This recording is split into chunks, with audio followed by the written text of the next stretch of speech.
Now dissidents are routinely abducted and tried in kangaroo courts. 60,000 former Crimean residents have been internally displaced to mainland Ukraine. The main representative body of Crimean Tatars, called the Mejlis, which fully supports Ukraine, has been banned by Russia.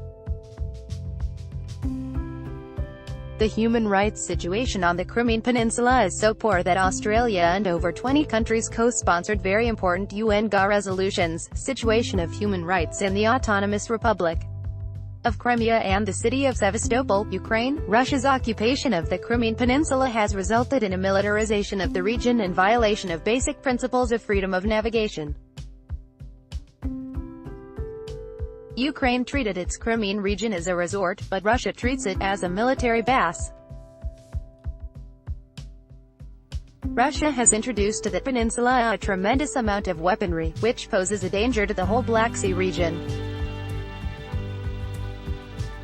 Russia built a bridge to the occupied peninsula and then used it as a barrier, firing on and seizing Ukrainian sailors and warships that were navigating in international waters. All the world's main democracies, which understand the dangerous precedent set by such lawless piracy, including Australia, have imposed sanctions on Russia, and UN Resolution 73/194 expresses grave concern over the progressive militarization of Crimea, condemning Moscow's building of the Kerch Bridge and the recent attacks on Ukrainian ships in the Kerch Strait and the Sea of Azov. We cannot forget that the Russian occupation of the Crimean Peninsula was the prelude to a broader campaign of aggression that includes Russia's invasion of eastern Ukraine, using both its regulars and mercenaries, which has killed almost 13,000 Ukrainians and 298 international passengers on flight MH17, including 38 Australians, who were shot down by a Russian military missile.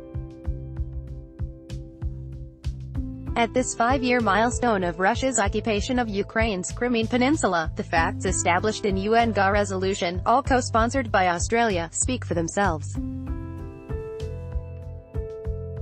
If you value democracy and the rule of law, human rights, and freedom of navigation, if you genuinely believe that the international rules-based order makes us all safer, then you will never tolerate Russian propaganda concerning Ukraine, and will support putting increased pressure on the Kremlin to start to adhere to international law. Dr. Mejlis is the ambassador of Ukraine in Australia.